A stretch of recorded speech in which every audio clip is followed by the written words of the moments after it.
सारी ही सहेलियां माता पार्वती के पास आती हैं और अनेक तरह से उस समय मौज कर रही हैं, हंस रही हैं, नाच रही हैं और नाच नाच के कह रही हैं, सुनो पार्वती। बोले क्या?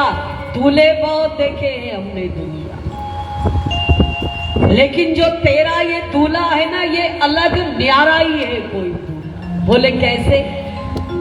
तो सारी सखियां नाच करके, पार्वती तेरा दूल्हा जग में सबसे न्यारा है, पार्वती तेरा दूल्हा जग में सबसे न्यारा है, पार्वती तेरा दूल्हा जग में सबसे न्यारा है, पार्वती तेरा दूल्हा जग में सबसे न्यारा है।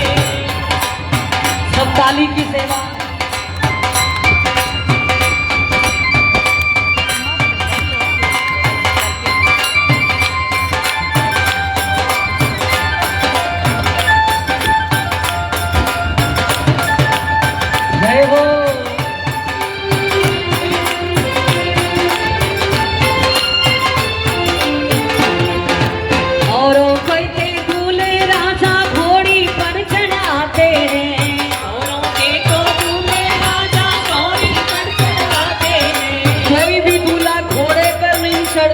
घोड़ी पर चढ़कर, ये घोड़ी कौन है? सूर्य की पत्नी संध्या है, जिस संध्या ने सूर्य के तेज के कारण उनको छोड़ दिया और घोड़ी रूप में आकर तब भगवान ने वरदान दिया, आज के बाद कोई भी शुभ कार्य दूल्हा घोड़ी पर चढ़ करके आएगा। बोले पार्वती सारे दूल्हे घोड़े पर घोड़ी पर चढ़ते हैं, लेकिन अरे तेरा दूल्हा हमने देखा, अरे तेरा दूल्हा हमने देखा बैल पर चढ़ आया है, तेरा दूल्हा हमने देखा बैल पर चढ़ आया है। बोलो शंकर भगवान की।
देखा भस्म लगा के आया है, हमने देखा भस्म लगा के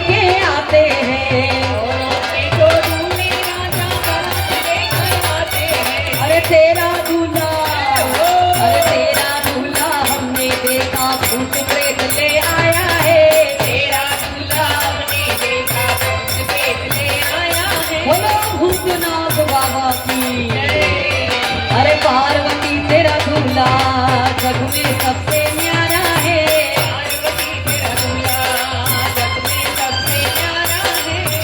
और बड़े प्यार के साथ सारी ही सखियां माता पार्वती को चूंकि हाँ हो चुकी है, इसलिए पार्वती भी बड़ा आनंद ले रही। अरे ये तेरा दूल्हा है, जटा बांध के आया है, भस्म लगा के आया है, डमरू खुद बजा रहा है, और उसको साथी नहीं मिले, भूत प्रेत ले आया है। सब माता बड़ा आनंदित, क्योंकि उनको भोलेनाथ से अंतर का प्यार है। बाहर का प्यार होता है तो वो छिड़ जाता है, जिसको अंतर का प्यार होता है और उसकी कोई चर्चा करता है उसको बड़ा अच्छा लगता है। गुण और दोष तो हर किसी के अंदर होते हैं। किसी का गुण हमें पसंद आता है तो हम बोलते हैं बहुत अच्छा, किसी का गुण पसंद नहीं आता है उसको हम लोग दोष बना देते हैं। इस तरह माता पार्वती बड़ा आनंद लेती हैं और धूमधाम के साथ शाम हो गई और सबने सुंदर पकवान, रसोई का सुंदर जेवनार होती है। सब स्त्रियां मीठे मीठे स्वरों में भोले बाबा को गाली सुना रही हैं, बारातियों को। सब बड़ा आनंद। अब रात हो चुकी और सुंदर आकाश में तारे स्थित हो गए हैं और तारों के जाल में माता पार्वती और भोले बाबा का विवाह खूब धूमधाम के साथ ब्रह्मा जी करवा। हिमालय ने पूछा कन्यादान से पहले, दूल्हे महाराज आपका नाम क्या है? बोले मेरा नाम शिव बाबा है। बोले अच्छा, आपके पिता का नाम? तो भोले बाबा चुप हो गए। देवर्षि नारद ने कहा चुप करो नहीं तो उठ के ये दूल्हा चला जाएगा। अरे बोले फिर भी नियम तो है ना कि हाथ में संकल्प लेते हैं, पिता का नाम बताओ। देवर्षि नारद ने धीरे से कहा भोले बाबा बोल दो ये विष्णु हमारे पिता है। चलो ये विष्णु हमारे पिता है। अरे बहुत अच्छे तुम्हारे पिता है। अच्छा अब अपने सुंदर दादा का नाम बताओ। बोले दादा का नाम? भोले बाबा थोड़े खड़े हुए, दादा तो हम लगते हैं। देवर्षि नारद ने पीछे से बिठाया, गुस्सा मत करो, शादी करनी है आपको। बोलो दादा, दादा का नाम हमारे ये जो शादी करा रहा है ब्रह्मा जी यही हमारा दादा है। अच्छा अच्छा दादा, तो परदादा का नाम लो, 3 पीढ़ी का नाम लिया जाता है। जब कहा परदादा का नाम लो तो भोले बाबा ने कहा हम ही सबके परदादा हैं। तो देवर्षि नारद ने कहा नाद इनका परदादा है, नाद ही शिव है और शिव ही नाद है। वो नाद कौन सा है?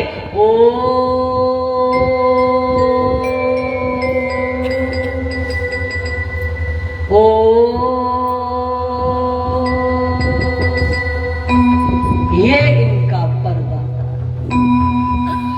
इस तरह बड़े प्यार के साथ विवाह की सब रस्में बड़े प्यार से वेद मंत्र मुनिवर उच्चरही, वेद मंत्र मुनि उच्चरही, जय जय जय सब सुर सब करही, जय जय जय सब सुर सब करही।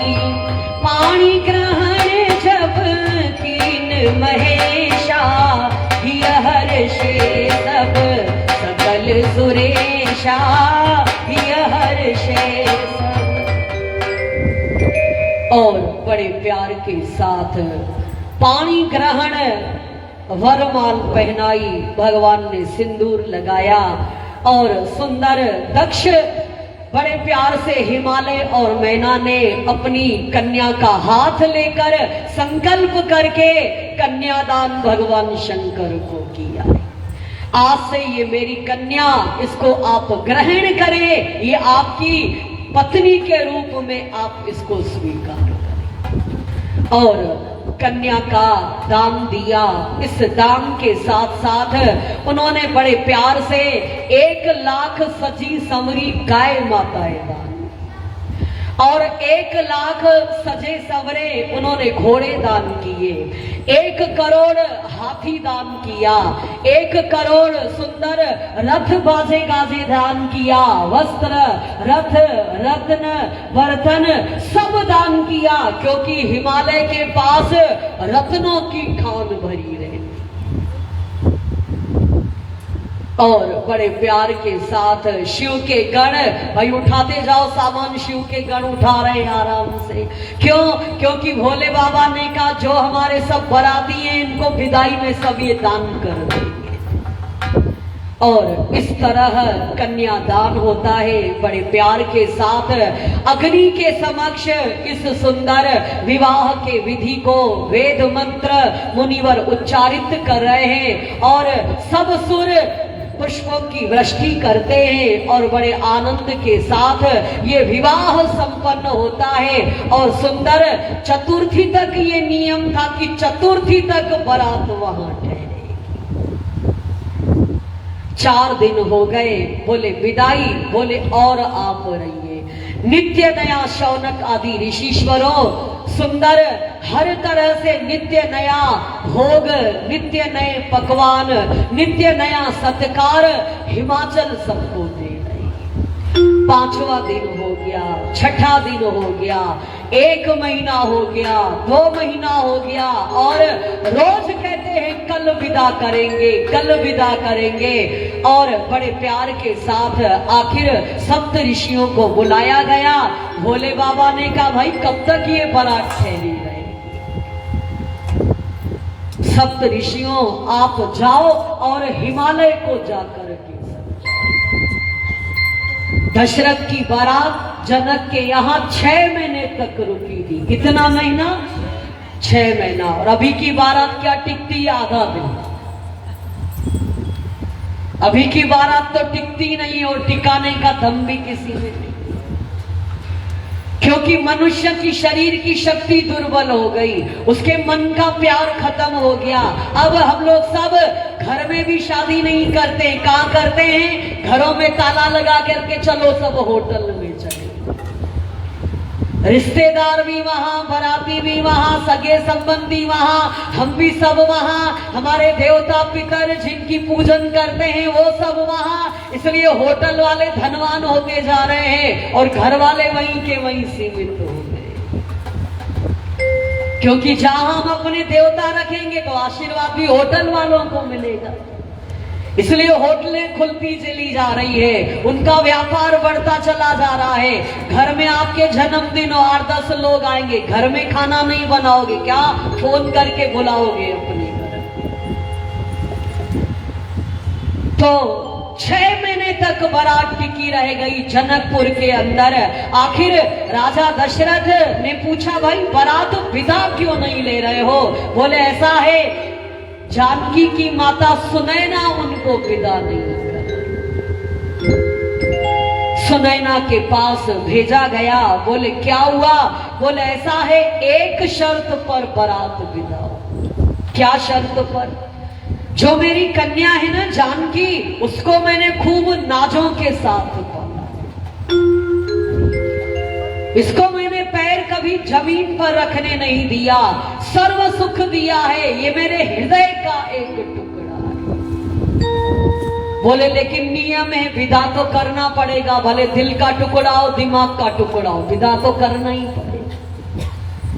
बोले एक शर्त है, राम को बुलाओ। राम आते हैं। बोले राम तुम मेरे दामाद हो, आज के बाद बारात विदा होगी, दूसरे दिन प्रातः काल से लेके रात तक मेरी पुत्री जानकी जो करेगी मुझे एक पत्र लिख करके भेजना। क्या कहना? 24 घंटे का समाचार लिख के भेजना। लियो राम जी ने कहा बड़ी मुसीबत हो गई। हम राजकाज करेंगे, काम करेंगे कि लियो बीवी को देख के एक एक पल की घटना लिखेंगे, लेकिन वो चूंकि एक सज्जन है, परमात्मा है, और बड़े प्यार के साथ कहा माता चिंता नहीं करो, अभी तो विदाई ले, भगवान ने कहा कल का कल देखा जाए।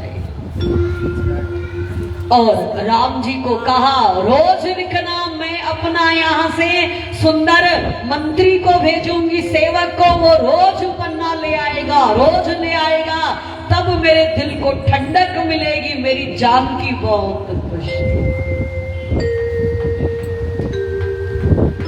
और आज बड़े प्यार के साथ हिमालय और मैना बारात की विदाई नहीं हो रही। सप्त ऋषियों ने कहा आखिर ये नियम है, स्त्री को, कन्या को विदा करना ही पड़ता है, ये पराया धन कहा जाता है, इसका न ससुराल में, अपना ससुराल से बोलते दूसरे घर से आइए, और अपने माता पिता कहते ये दूसरे के घर जाएगा। इसलिए कन्या सदैव पराये धन के साथ ही वो फेमस है संसार के अंदर, ये इस घर से आइए, इस घर से आइए। इसलिए तो कलयुग में स्त्री खड़ी हो गई, बोले ये घर मेरा है, पति को बोल के तुम निकलो अब इस घर। और बड़े प्यार के साथ सुंदर विदाई कल होने वाली है, और इस तरह सभी लोग अब पार्वती के लिए सुंदर सुंदर सब विलाप करते हैं, क्योंकि पार्वती ने सबको सुख प्रदान किया। सब सहेलियां रो रही हैं। तब माता मैना ने कहा पार्वती तुमको इन सहेलियों में जो दो चार अच्छी लगती हो वो बोलो, हम दहेज के रूप में तुमको दें। तब जया और विजया दो उनको दिया उनकी दासी के रूप में, और बड़े प्यार के साथ केकई को कौन सी दासी मिली थी? मंथरा उनको दहेज के अंदर। सारे ही लोग विलाप रुदन, माता बार बार अपनी पुत्री से मिलती हैं और विलाप करती हैं। माता भी रो पड़ती है, भोले बाबा भी रो पड़ते हैं, क्योंकि भोले बाबा बड़े ही करुणा के सागर हैं, वो भी रो पड़ते हैं। शृंगी भृंगी ने कहा आप क्यों रोते हो? अरे ये तो आपके साथ चलेगी, आप क्यों रो रहे हो? अच्छा बोले हम रो रहे हैं क्या? हमें पता ही नहीं हम रो रहे हैं। इस तरह बड़े प्यार के साथ और सुंदर। तब माता मैना ने कहा अपनी ऋषि पत्नियों को, मेरी पुत्री को कुछ पातिव्रत धर्म की जाकर के शिक्षा। और कुछ ऋषि पत्नियां आती हैं और माता पार्वती को एकांत कमरे में सुंदर बिठाती हैं और कुछ उपदेश उनको देती हैं। देवी पार्वती तुम बड़े प्यार के साथ देवी स्वरूप हो, लेकिन फिर भी हमें उपदेश देने के लिए कहा है, तो हमारा उपदेश सुनो। देवी पार्वती इस संसार के अंदर पतिव्रता नारी की ही पूजा हो। पतिव्रता नारी ही धन्य है, पतिव्रता नारी ही पूजनीय है, पतिव्रता नारी ही इस लोक का सुख भोग कर वो परलोक में भी सुख प्राप्त कर। इसलिए देवी तुम पतिव्रत धर्म का पूर्ण रूप से पालन कर। और पतिव्रता धर्म के क्या क्या सुंदर गुण हैं, लक्षण हैं, माता बतलाती हैं बड़े प्यार के साथ।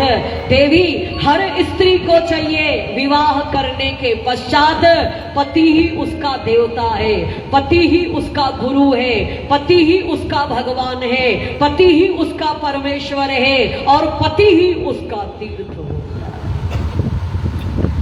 जो स्त्री इस भाव को लेकर के अपने पति के घर जाती है, वो स्त्री स्वतः ही उसका कल्याण हो जाता है। और हर स्त्री को चाहिए विवाह के बाद वो पति को पहले भोजन परोसे, पति को पहले थाली लगा करके दे, उसकी थाली में सब अच्छी तरह से उसको परोस करके दे, गरम गरम भोजन अच्छा अच्छा उसकी पसंद का दे। फिर उसके पश्चात उसकी थाली में जो बचा है उसी प्रसाद को वो ग्रहण करे। और पति के सोने के पश्चात वो आराम करे। प्रातः काल पति के जागने पर वो जाग जाए, पुनः स्नान करके और श्रृंगार करके फिर अपने पति के सामने जाए। जो स्त्री अपने श्रृंगार को करके सुंदर सुहाग के चिन्ह लेके अपनी चोटी को गूंथ करके पति के पास जाती है या श्रृंगारित होकर के जाती है, उसके पति की आयु में वृद्धि प्राप्त हुआ करती। इसलिए हर स्त्री को चाहिए वो सुहाग के चिन्ह अपने घर में भी अपने आप पर अवश्य रखे और बड़े प्यार के साथ सुंदर। अगर स्त्री का पति परदेश चला गया हो, वो स्त्री घर के दरवाजे पर अकेली न खड़ी हो, पति की आज्ञा के बिना उपवास न करे। जो स्त्री पति की आज्ञा के बिना उपवास करती है उसको पूजा का फल नहीं प्राप्त हुआ करता है। जो स्त्री pति की आज्ञा के बिना तीर्थ करने जाती है उसको नरक के अंदर वास मिलता है। और पति अगर उसका जैसा कहे बुलाता है उसको 10 काम छोड़ करके जाना चाहिए। जो उसका पति कुछ कह दे उसको हाँ कहना चाहिए। पति अगर कभी गुस्से में कड़वे वचन बोले पत्नी को शांत रहना चाहिए, चुप रहना चाहिए। इस तरह हर पतिव्रता नारी के ये धर्म है, उन धर्मों का वो अवश्य पालन। 3 प्रकार की पतिव्रता नारी इस संसार के अंदर मानी जाती है। एक उत्तम पतिव्रता, एक मध्यम पतिव्रता और एक निम्न कोटि की पतिव्रता। जो उत्तम प्रकार की पतिव्रता नारी है वो मन वचन कर्म से स्वप्न में भी अपने पति को ही देखा कर, उसके लिए उसका पति ही सर्वस्व है, पति ही उसकी मंजिल है। ये उत्तम पतिव्रता की नारी है। और जो मध्यम पतिव्रता नारी है वो अन्य पुरुषों को, अपने पुरुष के अलावा अन्य पुरुषों को भाई के रूप में देखेंगी, पिता के रूप में देखेंगी, अपने सगे संबंधी के रूप में देखेंगी। इसके अलावा वो किसी और रूप के में उसको न देखें। वो मध्यम प्रकार की पतिव्रता है। और तीसरी पतिव्रता है निकृष्टा पतिव्रता, जो अपने धर्म के कारण, अपने कुल खानदान के भय के कारण वो गलत आचरण नहीं करती है घर के अंदर ही। इसका मतलब उसका मन बाहर जाता है, उसका मन और पुरुषों को देखता है, लेकिन भय के कारण खानदान की और धर्म के कारण वो गलत काम नहीं किया करती। ये 3 प्रकार की पतिव्रताएं हैं। और बड़े प्यार के साथ जो स्त्री अपने पति की आज्ञा का पालन नहीं करती है वो अगले जन्म में वो जवानी के अंदर ही विधवा हो जाए। पति अब क्या जन्म जह पाई, विधवा होई पाई करुणाई। जो अपने पति की अवज्ञा करती है वो अगले जन्म में जवानी में ही विधवा हो जाती। इस तरह पतिव्रता नारी के धर्म ऋषि पत्नियां पार्वती माता को बतलाती हैं। जो नारी अपने पति को छोड़कर अकेली व्यभिचार करती है वो अगले जन्म में वृक्ष पर अकेली रहने वाली उल्लू की योनि में जाती है।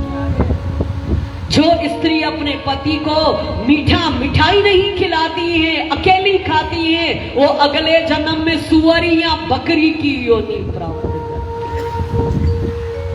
और जो नारी अपने पुरुष के साथ कठोर वचन बोला करती है वो अगले जन्म में अपनी ही विष्ठा खाने वाली सुअरी की योनि में चली जाती है। और जो नारी तीखी निगाह से पर पुरुष की ओर देखती है वो अगले जन्म में भेंगी की, उसकी आंखें टेढ़ी होती हैं और वो पिंगला बन करके आती है। जो नारी अपने पुरुष के साथ तीखा बोलती है वो अगले जन्म में गूंगी होकर के आती। इस तरह से उन्होंने बड़े प्यार के साथ पतिव्रता धर्म के लक्षण बतलाए हैं। देवी हर स्त्री को चाहिए, नारी का सुंदर स्वर्ग कहाँ है? उसके पति के चरण, उसका तीर्थ वही है। दो तीर्थ हमारे घर में रहते हैं, एक बेटे के लिए माता पिता उसके तीर्थ घर में, और पत्नी के लिए पति उसका तीर्थ घर के अंदर है। जहां वो अपने पति की सेवा करती हैं, सारे तीर्थ वहां आ जाया करते हैं। और उस पतिव्रता नारी के पास स्वयं गंगा, स्वयं वायु देवता, स्वयं सूर्य, स्वयं चंद्रमा, वो भी पतिव्रता के घर आते हैं कि इसके आंगन में जाकर हम भी पवित्र हो जाए। और भार्या ही जीवन है, भार्या के साथ ही जाति परंपरा है, भार्या के द्वारा ही पुरुष के सब सत्कर्म सफल हो जाया करते।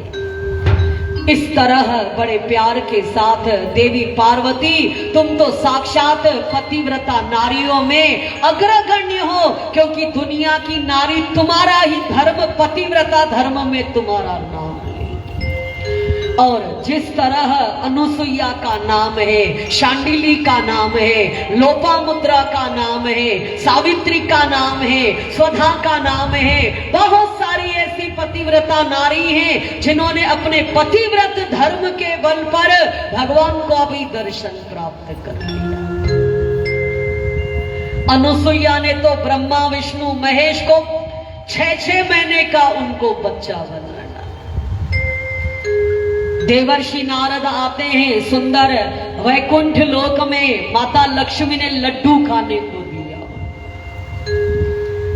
जब लड्डू खाने को दिया तो देवर्षि नारद ने सोचा चलो आग लगा दी जाए कुछ। थोड़ा खाके कहा छी छी छी माता, ये लड्डू में तेरे स्वाद नहीं है। बोले ऐसा है नारद, भगवान विष्णु प्रशंसा करते हैं, तुम कह रहे हो कि स्वाद नहीं है। माता, भगवान विष्णु ने अभी पृथ्वी लोक में अत्रि की पत्नी अनुसुईया के हाथ का लड्डू नहीं खाया है। अगर तुम्हारे पति अनुसुईया के हाथ के लड्डू खा ले, भोजन कर ले, तो तुम्हारा पति तुम्हारे हाथ की भी बिल्कुल नहीं खाने वाले हैं। क्या तो स्वाद है अनुसुईया के भोजन। लक्ष्मी जी ने विचार किया, आज वैकुंठ लोक में नारायण की पत्नी को इस तरह नीचे कर दिया एक पृथ्वी लोक की नारी। फिर नारद जी कैलाश पर्वत पर गए, माता सती को छेड़खानी किया। फिर ब्रह्मलोक में गए, माता सरस्वती को भी आग लगा दिया। अब तीनों नारियां अपने पति को पकड़ के खड़ी हो गई, भोजन बाद में मिलेगा, पहले हमारी समस्या का समाधान। बोले क्या? बोले ऐसा है, सुन रहे हैं पृथ्वी लोक में अनुसुईया बड़ा ही पतिव्रता नारियों में श्रेष्ठ। भगवान शंकर ने कहा इसमें कोई संशय नहीं। वही विष्णु जी ने कहा, वही ब्रह्मा जी ने कहा, जो नारी अपने धर्म का पालन करती है उसके हाथ की सब क्रियाएं पूजनीय और श्रेष्ठ होती है। अच्छा, तो हम वैकुंठ लोक में ऐसे ही रह रहे हैं क्या? एक काम करो। बोले क्या? हम तब अब तुमसे नाता बोलेंगे जब आप उस नारी के धर्म को नष्ट कर हो जाए। भगवान विष्णु ने कहा ये तो बड़ी बात कर दी देवी, किसी का धर्म नहीं नष्ट किया जाता है, उसके धर्म से सीखा जाता है। किसी के गुणों से राग द्वेष नहीं किया जाता है, उसके गुण लेने का प्रयास करना चाहिए। मनुष्य पीछे क्यों होता है? क्योंकि राग करता है, द्वेष करता है, ये मुझसे आगे, ये मुझसे आगे, आप तो और पीछे हो जाओगे। हमेशा जो आपसे गुणवान है उनसे सीखो, कुछ उनकी शरण में जाओ, उनका संग करो, उनसे सीखो, और विधाता चाहेगा तो आप उससे भी ज्यादा गुणवान हो। तीनों ने अपने पति को व्यंग बाण और तैयार किया अनुसुईया का पतिव्रत धर्म नष्ट कर। ताकि वो पूजनीय नारी अपूज्य हो जाए दुनिया। इस तरह ब्रह्मा विष्णु महेश कैलाश पर्वत वैकुंठ लोक ब्रह्म लोक से तीनों देवता आए, मिले पृथ्वी लोक में। अरे बोले तुम कैसे, तुम कैसे, तुम कैसे? बोले हमारे घर में देवर्षि नारद ने आग लगा दी कि अनुसुईया श्रेष्ठ है। अरे जो भी श्रेष्ठ हो हमारे घर में बोलो तो मत किसी को। बोले अब तीनों ने कहा है कि धर्म भ्रष्ट करो उस नारी का। बोले चलो चलते हैं। और ब्रह्मा विष्णु महेश एक सुंदर तपस्वी सन्यासी का वेश बना करके अनुसुईया के द्वार पर आते हैं। चित्रकूट में माता अत्रि और अनुसुईया की सुंदर कुटिया, जिस अनुसुईया के प्रभाव से भगवती गंगा वहां मंदाकिनी के नाम से बहती। और बड़े प्यार के साथ तीनों देवता आए सन्यासी बनकर। भिक्षाम देही जब आवाज सुनी माता बाहर निकली। बोले भिक्षाम, ये लो भिक्षा। बोले नाना ऐसे भिक्षा नहीं लेंगे। बोले कैसे लोगे? एक वचन दो। बोले चलो वचन, आप हमको नग्न होकर के भिक्षा। जब माता अनुसुईया ने सुना तो विचार किया नग्न होकर, और ये बड़े बड़े जवान सन्यासी इस तरह कह रहे हैं। अगर अतिथि को ना कर दो तो धर्म का नाश, और अगर हम दिगंबर होकर के भिक्षा देंगे मेरे पतिव्रता धर्म का नाश। क्या करूं? बहुत विचार किया, क्योंकि स्त्री को तो चाहिए वो अपने स्नान घर के अंदर भी नग्न होकर के स्नान करे। बोली क्या करूं? विचार किया। अब विचार किया, जल उठाया हाथ में और अपने शक्ति को उन्होंने जागृत किया। हे माता गंगा, अगर मन वचन कर्म से मैंने अपने ही पति की सेवा किया है तो ये तीनों सन्यासी 6-6 महीने के बच्चे हो जाए। और जल छिड़क दिया। जब जल छिड़क दिया, अब ब्रह्मा विष्णु में 6-6 महीने के हो गए। जो सारे जगत को चलाने वाले हैं वो 6-6 महीने के बच्चे हुआ। माता ने प्यार से गोद में उठा लिया और समझ गई भगवान आए हुए हैं। अब बोले ऐसा है भगवान, अब भिक्षा तो तुम एक दिन की ले रहे थे ना, अब सारी जिंदगी यही भिक्षा खाओ मेरे यहाँ पर। और अब देखते हैं तुम्हारी धर्म पत्नियां कहां पर आती। और अनुसुईया के यहाँ ब्रह्मा विष्णु महेश उनका पालन, उनका पोषण, पुत्रवत एक सुंदर वात्सल्य भाव माता का उनके साथ आंगन के अंदर आनंद छा गया। तीनों ही बच्चे बड़ा आनंद 6 महीने हो जाते हैं। जब 6 महीने हो गए तो लक्ष्मी जी ने देवर्षि नारद को बुलाया। नारायण नारायण बोलो माता। बोले ऐसा है, जब से मेरे नारायण गए हैं 6 महीने से अता पता नहीं है, हम अकेले। बोले माता अब तो तुमको अकेले ही रहना पड़ेगा। बोले कब तक? जब तक तुम्हारे पतिदेव 25 साल के नहीं हो जाते हैं, अभी तो 1 ही साल के हुए हैं। बोले क्या कहा? बोले हाँ, अनुसुईया ने उनको बच्चा बना दिया है। लक्ष्मी जी परेशान, सती ने पूछा वो भी परेशान, ब्रह्माणी भी परेशान। अब तीनों देवियां आपस में मिली, क्या किया जाए भाई? हम स्त्रियां जिद तो करती हैं लेकिन जिद में अपना ही नुकसान हम कर देते। बोले चलो एक काम करो। देवर्षि नारद ने कहा आपस में बोलने से क्या होगा? अरे जाओ अनुसुईया के यहाँ भिक्षा मांगो, झोली फैलाओ, सेवा करो वहां जाकर और उनको प्रसन्न करो तो तुम्हारे पति वापस मिलेंगे। और ब्रह्माणी, लक्ष्मी और माता सती सब आते हैं अनुसुईया के यहाँ भिक्षाम दे ही। बोले माता भिक्षा में जो हम बोले क्या चाहिए? ये बालक दे दो भिक्षा में। बोले ले जाओ। बोले ये बालक लेके हम क्या करेंगे? इनको जवान बना के दो आप। तब माता समझ गई ये लक्ष्मी ब्रह्माणी और सती आई। बोले ऐसा है, अब तो तुम्हारे पतियों के साथ हमारा प्यार हो गया है, हमको ममत्व हो गया है, हमको वात्सल्य हो गया है। अब मैं अपने इस कुटिया को सूना क्यों करूं, अब तुम भी यहीं रह जाओ। सब तीनों ने कहा कभी न कभी चलो माता को प्रसन्न ही कर डाले, और तीनों वहां रह गई। अनुसुईया की सेवा शुश्रूषा हाथ बटाती हैं। एक दिन माता प्रसन्न हो गई। बोलो क्या चाहिए?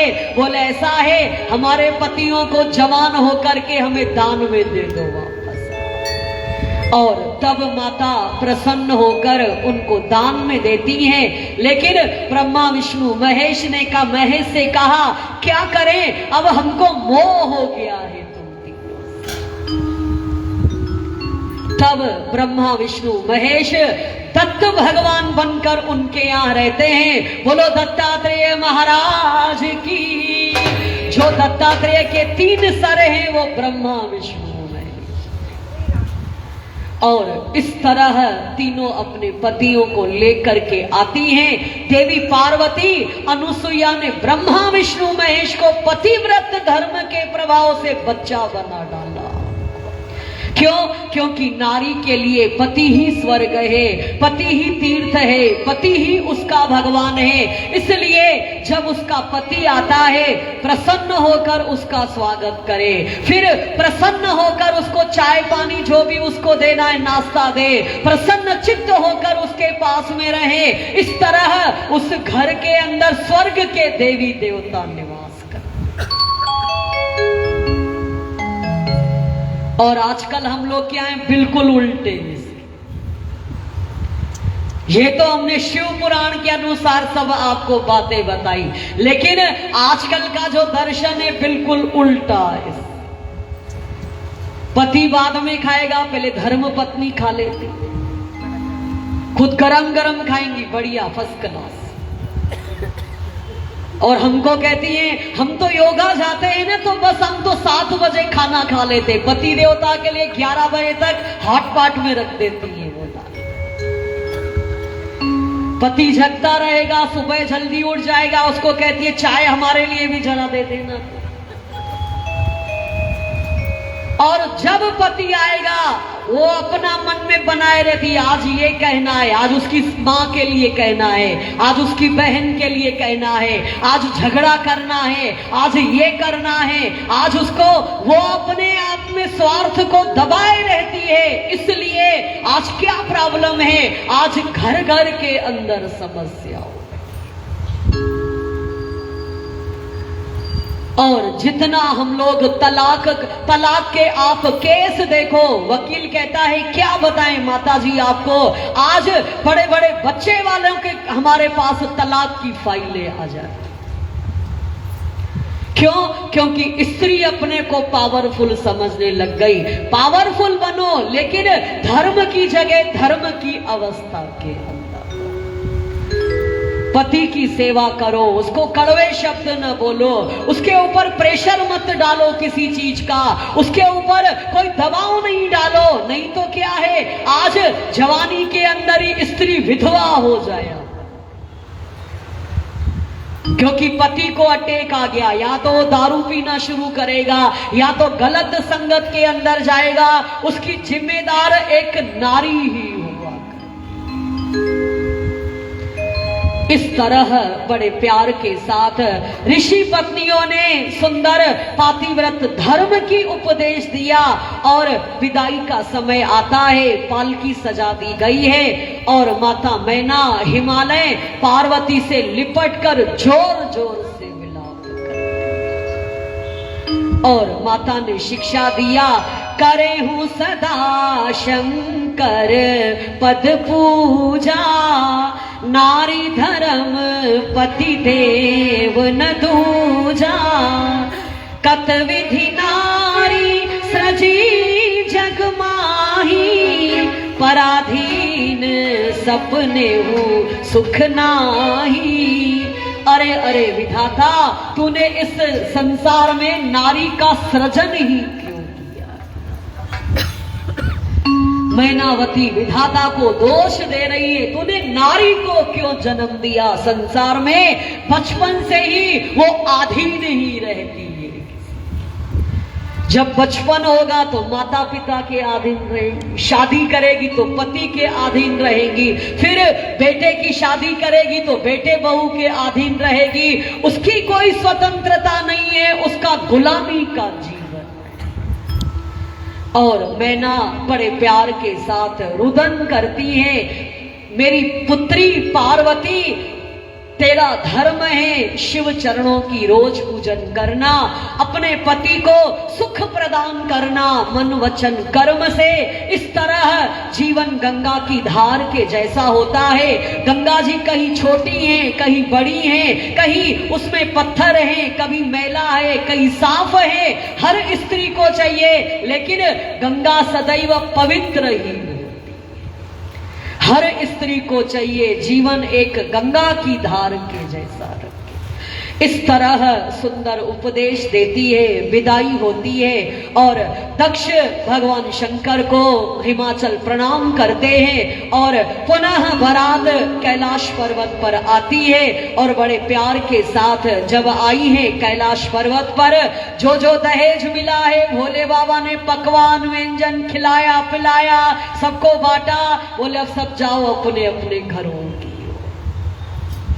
और सब देवता भोले बाबा ब्रह्मा जी ने कहा, विष्णु मैं नारद सब हम लोग विदाई लेके अपने लोक आते, लेकिन प्रतीक्षा करते हैं भोले बाबा को बेटा होगा तो हमारे दुख तब समाप्त।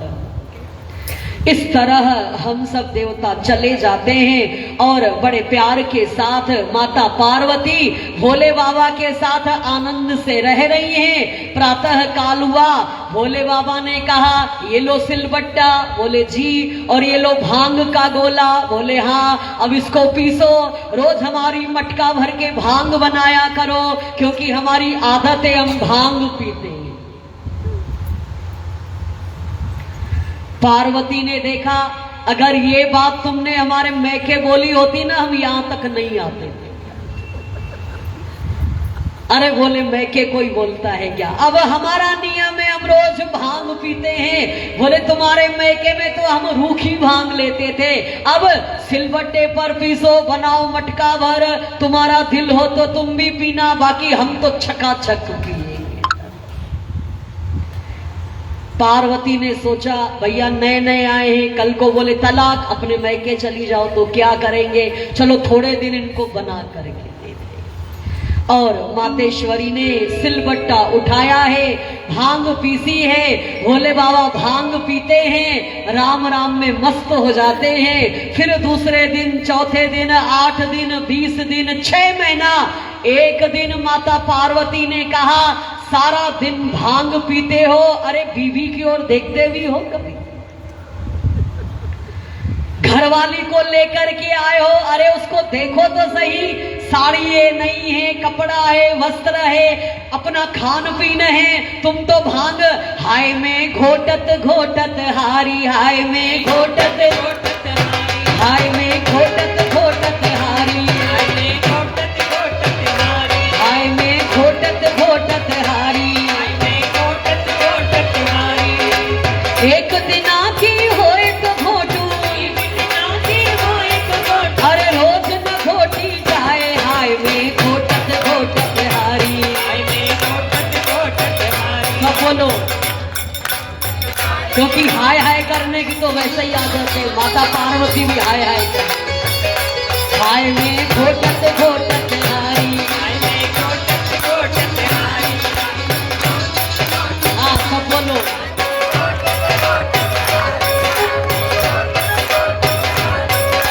आवाज नहीं पीछे वालों की, पीछे वाले लगता है बहुत अच्छे, वाह वाह कहते, हाय हाय नहीं कहते। हाय में घोटत घोटत हारी, हाय में घोटत घोटत हारी, अरे एक दिना की होए तो घोटू, एक दिना की होए तो घोटू, अरे रोज न घोटी जाए, हाय में घोटत घोटत हारी, हाय में घोटत घोटत हारी। भोले बाबा से कहा हाय बाप, तुम्हारी ये भांग घोट घोट के अंतर में, अरे एक दिन की कोई बात हो कि दारू पीते या तो रोज ही पीते, रोज ही भांग, अरे हम तो हार गए, तुमसे शादी करेंगे। भोले बाबा हंसते हैं और हंस करके कहते हैं, बोले ऐसा है, सुन मैना की पुत्री, सुन मैना की पुत्री प्यारी, सुन मैना की पुत्री प्यारी, सुन मैना की पुत्री प्यारी, इत घोटो भांग हमारी, इत घोटो भांग हमारी, इत घोटो भांग हमारी, इत घोटो भांग हमारी। बोले ऐसा है मैना की प्यारी पुत्री, भांग तो तुमको घोटनी ही पड़ेगी। गोरा ने थोड़ा आंख को घूर करके देखा तो भोले बाबा ने कहा, देखो पार्वती, गौरा तुमको छोड़ दूं लेकिन, गौरा तुमको छोड़ दूं लेकिन,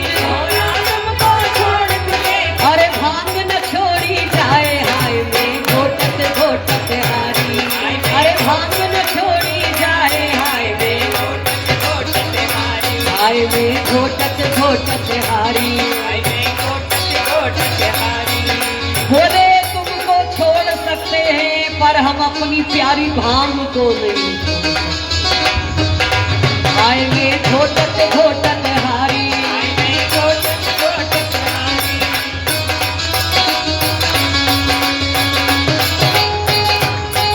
अरे जा दिन से मैं ब्याह के आई, फूटे कर्म हमारे, अरे जा दिन से मैं ब्याह के आई, फूटे कर्म हमारे। हर स्त्री अपने ससुराल में बोलती है, जब से हम शादी करके आए ना माँ के घर बड़े सुख। आज माता भी बोल रही है, अरे जा दिन से मैं ब्याह के आई, फूटे कर्म हमारे, जा दिन से मैं ब्याह के आई, फूटे कर्म हमारे। भगवान शंकर हंस रहे हैं, तेरा तुम समझो, फूटे कर्म तुम्हारे, हमारे तो बड़े।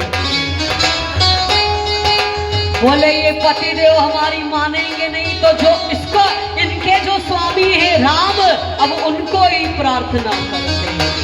माता ने आंख बंद कर दी और कहा, हे राम, हे राम। बोले क्या हुआ माता?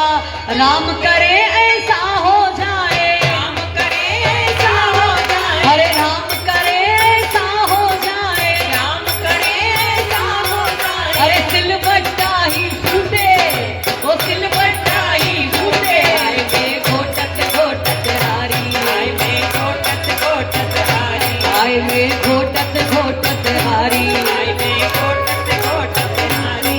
हे राम मेरे ऊपर कृपा करो, तुम जो बोलोगे हम करेंगे। इस सिलबट्टे को तोड़ डालो, न बजेगा बांस न बजेगी बांसुरी, सिलबट्टा ही नहीं होगा तो भांग भी छोड़ देंगे। भोले बाबा ने कहा, तुम चिंता मत करोगे, न हम तुम्हारे सिलबट्टे के गुलाम हैं, न तुम्हारी हाथों के गुलाम हैं, हम तो अपने झोला ले आए। बोला भोले बाबा, अरे भोला भोला भोला, अरे भोला भोला भोला, अरे प्रेम से झोला खोला, प्रेम से झोला खोला, और अपना झोला खोला। बोले ऐसा है, ये ले भांग का गोला, एक चरस की गोली निकाली, एक चरस की गोली निकाली, अरे दूजा भंग का गोला, आए में घोटत घोटत हारी, आए में घोटत घोटत हारी। और भोले बाबा ने भांग का गोला यूं ही निगल डाला। बोले हम किसी के भी गुलाम। पार्वती ने सोचा, मेरा हथकंडा, मेरी शतरंज की चाल फेल हो गई, क्योंकि सिलबट्टे के भी मोहताज नहीं है, हमारे भी मोहताज नहीं है। क्योंकि स्त्री बड़ा तान के कहती है, हम अपने मैके चले जाएंगे, तेरे बच्चे तू पालना, हम खाना नहीं बना के देंगे तो पता पड़ेगा। लेकिन यहाँ भोले बाबा, माता समझ गई मेरी चाल नहीं चली यहाँ पर, अब क्या किया? बोले कुछ न कुछ करके इनको हम अपनी गिरफ्त में तो पक्का लें। स्त्री होती बड़ी होशियार है, इसलिए नारायणी का स्वरूप है, इसलिए माँ का स्वरूप है। लेकिन अगर काली उसके अंदर आ जाती है, महाकाली, तो सारा घर बर्बाद कर देती। अब वो माता है, भोले बाबा को गिरफ्त तो अपनी गिरफ्त में जरूर लूंगी। 2-4 दिन बड़े प्यार से पीस के दिया। भोले बाबा ने कहा देख सेट हो गई अपने आप। इस तरह कुछ दिन और बीत गए। एक दिन सखियों से कहा, बोले क्या? बोले ऐसा है, कैलाश पर्वत से उतर के बाजार है कोई? बोले हाँ, वहां पर कोई ठंडा गोला वोला मिलता हो तो लेकर के आओ। तो जब ये भांग मांगेंगे ना तो हम उनको कुछ न कुछ गोला बर्फ का थमा देंगे। और जया और विजया ले आती हैं। माता पार्वती बड़े प्यार के साथ, भगवान शंकर ने कहा हमारे लिए भांग पीसो। बोले ऐसा है, भोले बाबा को प्यार से अपने कंधे पर हाथ रखा और बड़े विनम्र भरे शब्दों से कहा, बोले भोले बाबा एक काम करो, 1 सप्ताह में 4 दिन भांग पियो और 4 दिन मेरी ठंडाई पियो। बोले देखे जरा तुम्हारी ठंडाई। बोले ऐसा है, भोला पी ले पेप्सी कोला भांग न घोटूंगी। भोला पी ले पेप्सी कोला भांग न घोटूंगी। पेप्सी कोला मालूम? कोल्ड ड्रिंक जो हम लोग पीते हैं, सब चाव से पीते हैं। मत पिया करो, ये भी ज्यादा नुकसानकारक है हमारे शरीर। माता पार्वती ने कहा आज आपके लिए नई हम ड्रिंक लेके आए। बोले कौन सी? भोला पी ले पेप्सी कोला भांग न घोटूंगी। भोला पी ले पेप्सी कोला भांग न घोटूंगी। लगाओ न झगड़ा हो न जाए पगड़ा। लगाओ न जय हो न जाए पगड़ा, भांग न घोटूंगी। जय हो। भोला पी ले पेप्सी कोला भांग न घोटूंगी।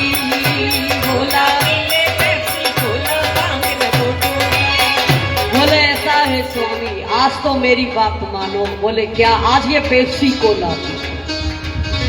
फिर देखो मजा आता है कि नहीं। अगर नहीं आया तो हम भांग पीस के देंगे।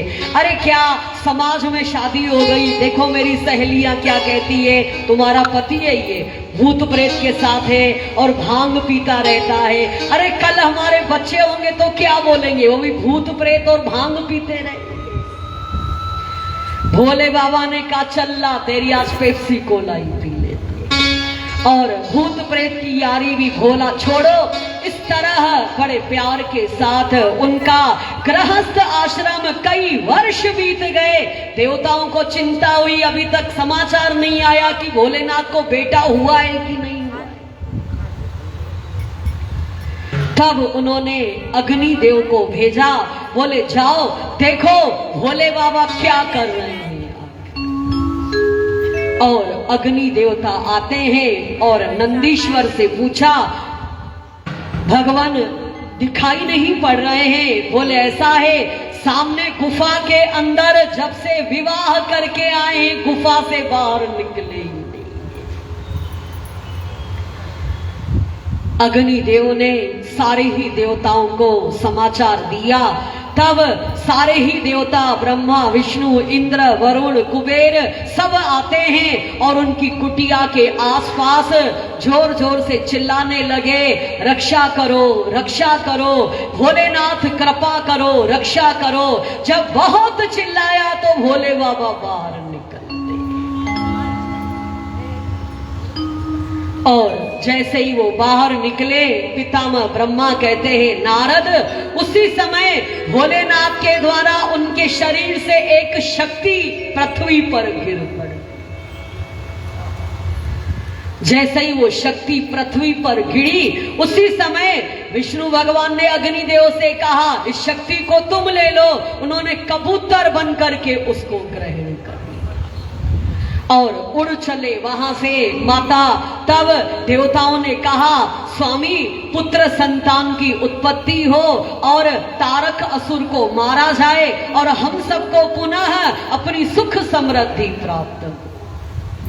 भगवान शंकर और देवता चर्चा कर रहे थे। माता पार्वती बाहर आई, वो क्रोधित हो जाती है बहुत। और क्रोधित होकर उन्होंने सारे ही देवताओं को श्राप दिया, जाओ तुम सब देवताओं ने मेरे सुख में बाधा उत्पन्न की है, तुम लोग सब बांझ बन जाओ, तुम किसी देवता को कोई भी संतान नहीं होगी। और अग्निदेव को भी श्राप दिया, तुम कबूतर बन करके शिव की शक्ति को ग्रहण किया है, जाओ मैं श्राप देती हूं, कबूतर कभी भी अच्छी चीज को नहीं खाएगा, वो गंदगी को ही खाएगा। और उसी समय अग्निदेव उस शिव की शक्ति को लेकर उनको सहन नहीं हुआ, उनके अंदर आग लगने लगी, उन्होंने गंगा जी में जाकर के डाल दिया। और जब उसको गंगा जी में डाल दिया, गंगा जी के अंदर जब वो शक्ति आई, गंगा जी भी उल्टी बहने लगी। और उसी समय उस शक्ति से एक बालक का जन्म होता है। वो बालक चमकीला, बड़ा ही सुंदर गौर वर्ण का, माता गंगा ने उसको किनारे पर डाला। जब किनारे पर डाला तो कृतिकाएं, उन देव स्त्रियों के नाम है कृतिकाएं, वो 6 आपस में बहिनें हैं, वो आती हैं जल भरने के। जब उस सुंदर बालक को देखा, उठा लिया, और हर सुंदर स्त्री कहती है ये मेरा बालक है, ये मेरा बालक है, इसकी हम माता है, इसकी हम माता है। तब आकाशवाणी हुई, ये बालक अब 6 रूप धारण कर लेगा और तुम 6 की माता। और बड़े प्यार के साथ उन कृतिकाओं ने 8 साल तक उस बच्चे का पालन पोषण किया। और ब्रह्मा जी और विष्णु उस बालक को लेने के लिए आते हैं, लेकिन 6 भागों में बटा हुआ बालक किस तरह, तब उनसे कहा बालक के 6 कार्तिकेय स्वामी की जय। और 6 मुख से वो बालक हो गया, और शरीर एक है, लेकिन बालक शिव का ही अवतार है, शिव है साक्षात, बल में, पराक्रम में, आकृति में, गुणों में। और भगवान विष्णु और ब्रह्मा कैलाश पर्वत उनको ले आते, शिव की गोदी में वो बालक डाल दिया, ये आपका ही बालक है। पार्वती को पता पड़ा, खूब प्रेम प्यार के साथ सबको सूचना दी गई, बेटे का जन्म हुआ है, सब आए हैं, और सब अपनी अपनी शक्तियां, अपना अपना अस्त्र शस्त्र, माता सरस्वती ने उनको अनेक सिद्धियां प्रदान कर, और माता लक्ष्मी ने कभी न कुमलाने वाला उनको हार समर्पित किया, और गायत्री माता ने कमंडल समर्पित किया, ब्रह्मा जी ने कई शक्तियां उनको दिया, माता पार्वती ने उनको अजर अमर चिरंजीवी होने का आशीर्वाद दिया। इस तरह सबने अपनी अपनी शक्ति को दिया। भोले बाबा ने एक ऐसी शक्ति दिया, कार्तिकेय आखिरी समय तुम इस शक्ति का इस्तेमाल करना। इस तरह वो बालक 9 वर्ष का होता है। सब बड़े प्यार के साथ, भोले बाबा अब इस बालक को हमको दो, और हम सब सेना इसके साथ, इसको सेनापति हम लोग बनाते हैं। और सब अपनी अपनी सेना को लेकर कार्तिकेय स्वामी को बड़े हाथी पर बिठाकर, मतलब सारे ही युद्ध का ये राजा है, और बड़े प्यार के साथ तारकासुर के पास आते हैं। भयंकर युद्ध होता है, भगवान विष्णु हार गए, ब्रह्मा जी हार गए, इंद्र हार गए, सब हार गए। आकाशवाणी होती है ये बालक शिवपुत्र के द्वारा मारा, और तब शिवपुत्र को आगे किया गया, और शिवपुत्र कार्तिकेय स्वामी ने अपने रथ को छोड़ दिया, और तारकासुर के साथ, तारकासुर 1000 हाथों को धारण करने वाला है, और बड़ा ही मनस्वी, बलिष्ठ और बड़ा ही शक्तिशाली। उस समय कार्तिकेय स्वामी और तारकासुर की मुठभेड़ होती,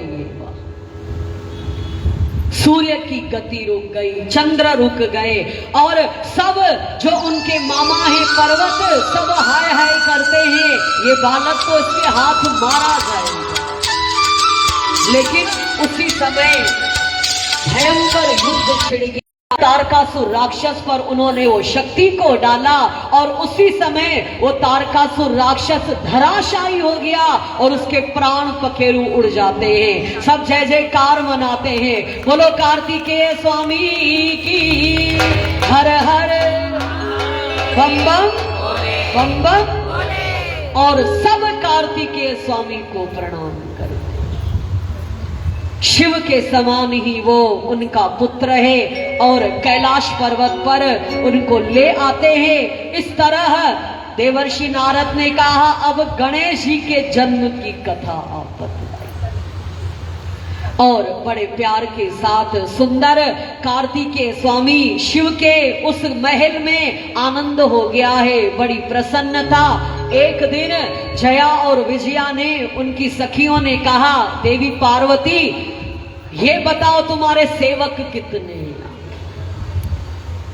अरे बोले बहुत सारे, जो शिव के सेवक वो हमारे सेवक।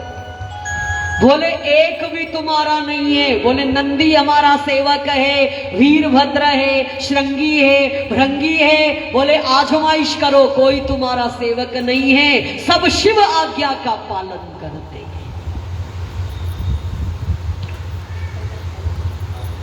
माता स्नान करने के लिए आई। जब स्नान करने आई तो नंदीश्वर बाहर खड़े हुए। लीला विनोदी भगवान शंकर अपनी लीला के लिए वो आते हैं, सीधा अंदर चले गए। माता शर्मिंदा हो गई क्योंकि वो स्नान कर रही थी उस समय।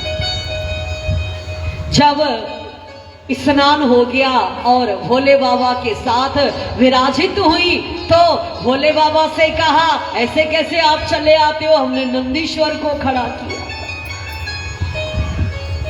बोले कोई बात नहीं पार्वती।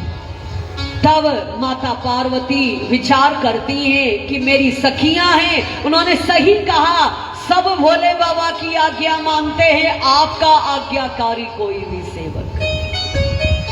तो चलो हम अपनी आज्ञाकारी एक सेवक पुत्र उत्पन्न करते हैं। और माता पार्वती ने बड़े प्यार के साथ फिर स्नान करने गई। अपने शरीर की मैल से एक सुंदर पुतला बनाया और उसमें प्राण डाले और उसी समय उसके अंदर प्राण आ जाते हैं और वो सुंदर छोटा सा एक बालक, शोभा संपन्न, बड़ा ही बलवान, बड़ा ही गौरवर्ण और सुंदर, माता के सामने हाथ जोड़े, माता जो आज्ञा का करनी है बोलो। शौनक आदि ऋषीश्वरों, पार्वती बहुत प्रसन्न हो जाती। जो मैं चाहती थी वैसा ही है, बल की सीमा, सुंदरता की सीमा, आज्ञा पालन करने वाला और बड़ा ही अच्छा। माता क्या आज्ञा है? माता ने एक लकड़ी दिया, जिस लकड़ी बड़ी शक्तिशाली थी। इस लकड़ी को लो। बोले हाँ लिया। अब खड़े रहो यहाँ पहरादारी करने, कोई भी अंदर नहीं आना चाहिए, चाहे कोई भी क्यों ना हो। बोले ऐसा है तुम पुत्र हो, कोई अंदर नहीं। बोले कोई भी नहीं आएगा। और माता पार्वती अंदर चली गई। इधर भगवान शंकर फिर लीला करने वाले, फिर कौतुक प्रिय, आनंद करने वाले, लीला का विस्तार करने वाले भोले बाबा आ जाते। तब उस सुंदर गण को देखा, उस गण ने डंडी लगा दी। मेरी माता की मनाई है कि अंदर कोई भी नहीं जाना चाहिए। तो अरे हम तुम्हारे, वो तुम्हारी माता हैं तो हम तुम्हारे पिता हैं। बोले होंगे, लेकिन मनाई है मेरी माँ की, अंदर कोई नहीं जाए। और लकड़ी लगा दिया दरवाजे पर। शिव के गण आते हैं, उस सुंदर पार्वती के पुत्र को समझाते हैं, अरे शिव हैं, ये तुम्हारे पिता हैं, ये पार्वती के पति हैं, ये जा सकते हैं। बोले नहीं, मेरी माता की आज्ञा के बिना। इस तरह तब शिवगण आए भगवान शंकर के पास। बोले भोले बाबा अजीब बात है, वो तो मानने को तैयार ही नहीं हो रहा है। तो भोले बाबा ने कहा चलो भिड़ंत करा दी जाए, क्योंकि नहीं मान रहा है तो एक ही इलाज है, जो बातों से नहीं समझता है उसको लातों से समझाया जाता है। शिवगण ने कहा आप आज्ञा दो, अभी उसकी गर्दन मरोड़ ले आते हैं। तब भगवान शंकर ने कहा, बोले ऐसा है कभी कभी छोटा इंसान भी बहुत बड़ी शक्ति को धारण किए। सुई कितनी छोटी सी होती है लेकिन बड़ा काम करती है। अगर आपके पैर में कांटा लग जाता है तो फूल से नहीं निकालते हो, किससे निकालते हो? सुई की नोक से तवा का कोई काम नहीं है, काला है, लेकिन तवे के बिना आपका पेट भी नहीं भरेगा, रोटी नहीं बनेगी। एक माचिस की तीली कितनी छोटी होती है लेकिन सारे विश्व को आग लगा सकती। एक मंत्र कितना छोटा होता है, राम नारायण कृष्ण, लेकिन मंत्र ब्रह्मा विष्णु महेश को भी वश में कर देता है। इसी तरह कभी कभी कोई छोटा इंसान होता है लेकिन वो गुणों के द्वारा भरा हुआ रहता है। बोले कम मत समझो, बोले फिर, बोले एक काम करो, सारे गण खड़े हो गए, आप अभी हमको बोलो इसको उठा के पटक देंगे। तब भगवान शंकर समझ गए, बोले ऐसा है पहले देवताओं को बुलाते। ब्रह्मा विष्णु महेश इंद्र वरुण कुबेर सब आते हैं। बोले इस बालक, बोले इसके द्वारा लड़ाई की जाएगी।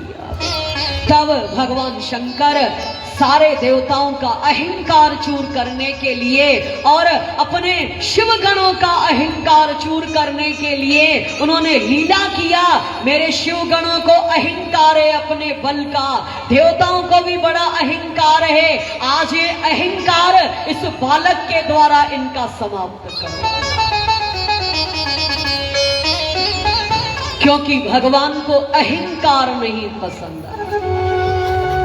भले आप गाली दे दोगे भगवान सुन लेगा, भले आप प्यार करोगे ले लेगा, लेकिन भगवान अहंकार को कभी पसंद नहीं करता। जब जीव को अहंकार आता है, जो भी अपने अध्यात्म का या अपने संसार का, भगवान सुनता रहता है कभी न कभी तेरे अहंकार को जरूर समाप्त।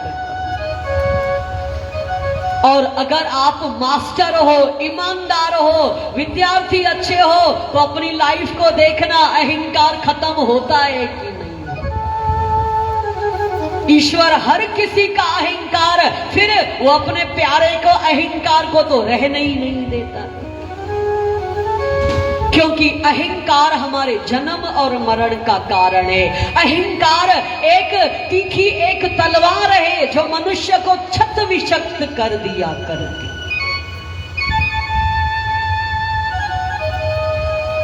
द्वारिकापुरी में भगवान कृष्ण सत्यभामा के साथ बैठे और सत्यभामा वो सुंदर बहुत थी। 16,108 रानियां कृष्ण की। कितनी रानियां हैं? कितनी रानियां हैं?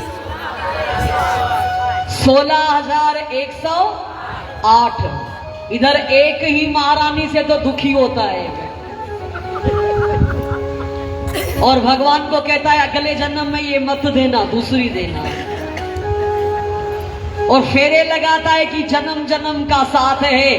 अंदर संकल्प करता है अगले जन्म में भैया तुम हम वापस नहीं मिले, दूसरा मिले हमको। फिर वही मिलेगा क्या जिसको अभी झेल रहे हैं बैठकर? फिर वही। अरे नया पकवान मिलना चाहिए। तो 16,108 उनकी रानियां और हर रानियों से 10-10 बच्चे। भगवान को 1,72,080 बेटे थे। भगवान कितने? 1,70,080 बेटे। भगवान इधर आप 1-2 बेटों से ही परेशान लगे रहे। और किसको हम कहते हैं भाई बेटे की शादी, तो हर माँ आजकल ही कहती है छोटा है नंढुआ ना नंढुआ, छोटा है अभी। क्यों बोलती है? वो डरती है पता नहीं आने वाली क्या होगा।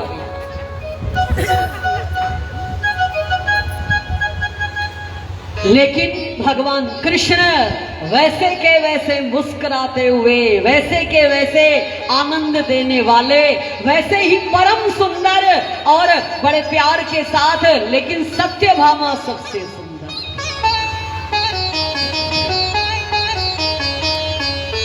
तो एक दिन भगवान को सत्यभामा ने कहा, आप राम बन करके आए थे? बोले हाँ। अभी कृष्ण बन के आए हो? बोले हाँ।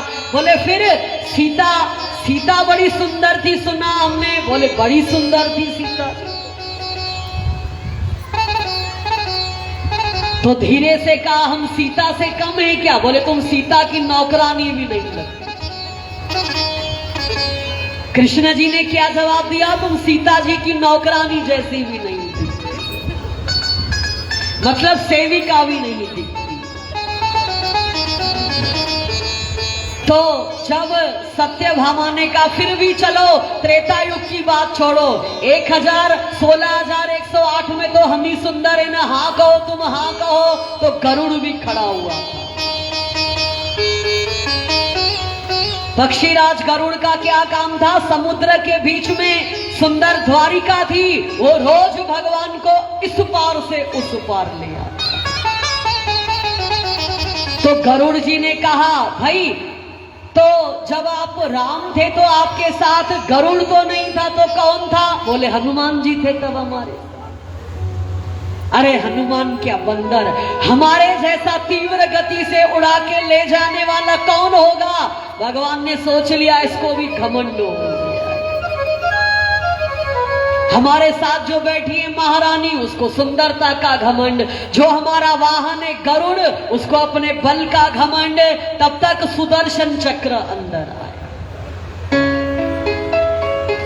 बोले ऐसा है द्वारिकानाथ? बोले हाँ। अरे हम आपकी नगरी की रक्षा करते हैं, हम आपके साथ कितने बड़े बड़े राक्षसों को मारा है इस सुदर्शन ने। अगर हम आपके साथ न होते तो फिर आपका आता पता कहीं नहीं होता। तो भगवान ने सोचा, लो सुदर्शन चक्र को भी अहंकार कि हम हैं तो कृष्ण जीतते हैं हमेशा। तो बड़े प्यार से भगवान ने कहा, कुछ ऐसी लीला की जाए इन तीनों का अभिमान एक साथ हम खत्म कर डालें। पक्षीराज गरुड़ को बुलाया। बोले हाँ महाराज, जी द्वारिकानाथ। बोले ऐसा है, अयोध्या जाओ, वहां पर सुंदर हनुमान जी बैठे हैं और हनुमान को बुलाओ। द्वारिकापुरी में राम और सीता याद कर रहे, बुला रहे हैं। बोले जो आ गया। पक्षीराज गरुड़ जी गए हनुमान के, और इधर सत्यभामा को कहा तुम सीता बन जाओ, हम राम बन जाते हैं। बोले जो आ गया, राम और सीता बन गए। आए सुदर्शन चक्र। बोले तुम नगर के दरवाजे के बाहर तुम पहरा दो, अंदर कोई भी आने न पाएगा। बोले जो आ गया। पक्षीराज गरुड़ आए इधर हनुमान के पास। हनुमान जी अपना ध्यानस्थ अवस्था के अंदर राम राम राम राम राम राम राम राम है तो उनकी सेवा करो, और राम नहीं है तो राम के नाम का जाप।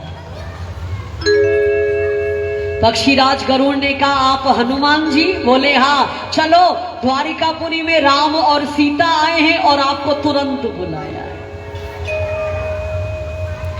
बोले ले हमारी कंधे पर बैठ जाओ। हनुमान जी हंसने लगे, हमको तुम्हारा कंधा नहीं चाहिए। अरे बोले बूढ़े तो हो गए हो। बोले जाओ तुम, हम आराम से आ रहे हैं। तो देखो कह रहे हैं बैठो, कह रहे हैं जाओ तुम, हम खुद ही आए। और जब गरुड़ जी आए द्वारिकापुरी में, जब अंदर आए तो क्या देखा? हनुमान जी पहले ही बैठे हुए हैं। बोलो हनुमान जी महाराज की। जब हनुमान जी को देखा तो सोचने लगे ये कहां से आया, क्योंकि गरुड़ के जैसा तीव्रगामी कोई नहीं है, ये आया कैसे आखिर कहां? सीता और राम विराजमान है। प्रणाम किया। भगवान राम ने कहा क्यों पवन पुत्र हनुमान जी आप आए तो आपको दरवाजे पर रोका नहीं किसी ने? उन्होंने यूं कुछ बोला नहीं, किसने रोका? मुंह से उन्होंने सुदर्शन चक्र निकाला और फेंक दिया, इसने रोका था उनको। जब सुदर्शन चक्र को फेंक दिया वो तो धराशायी हो गया था। बोले किस पागल को आपने रखा है, रक्षा करो, ये मुझे रोक रहा था, लेकिन मुझे तो अपने राम और सीता का दर्शन करना। इसका कौन सुने भाषण, इसको हमने मुंह में रख लिया और अब आपके सामने फेंक दिया, ये हमको बहुत रोक रहा था। तब बड़े प्यार के साथ बोले ऐसा है भगवान, आपका दर्शन प्राप्त करके बड़ा अच्छा लगा, लेकिन एक बात का मन में अफसोस गम है। बोले क्या? ये आपके पड़ोस में कौन सी सेविका आपने बिठा के, किस आपने दासी को अपनी बगल में बिठाया है? माता सीता कहाँ है आखिर? जैसे ही सुना सत्यभामा ने, वो तो उस समय शर्म के कारण पसीना पसीना हो जाए। गरुड़ का अहंकार चूर, सुदर्शन चक्र का चूर और सत्यभामा का चूर, हनुमान जी ने एक ही साथ तीनों के अभिमान को नष्ट। कहने का अर्थ क्या है? भगवान को अहंकार नहीं पसंद।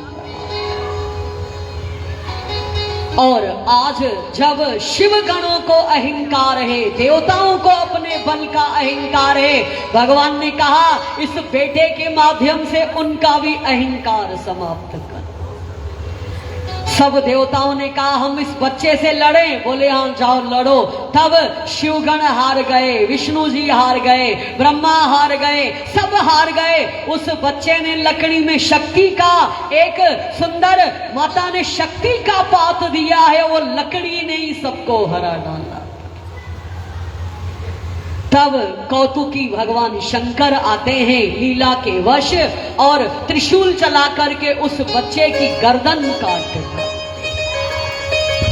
जब गर्दन काट डाली वो बालक, क्योंकि शिव का त्रिशूल कभी निष्फल नहीं, और बालक उसी समय उसका धड़ गिर जाता है। और माता पार्वती को पता पड़ा, उन्होंने काली का रूप धारण कर लिया और अनेक कालियों को उत्पन्न किया। जाओ मेरे बेटे को जिसने मारा है मैं सारे जगत का नाश कर।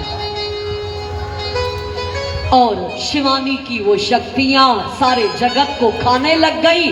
सारे जगत में त्राहिमाम, सब देवता के पास आए, सारा जगत जल रहा है और कालियां उनको खा रही हैं। बोले क्या करें? सब देवता माता की स्तुति करने आए, लेकिन माता का कोप शांत नहीं हुआ। सब महर्षि आते हैं, माते जगदम्बा क्षमा करो, क्षमा करो, दया करो माँ, दया करो, अब तो हम पर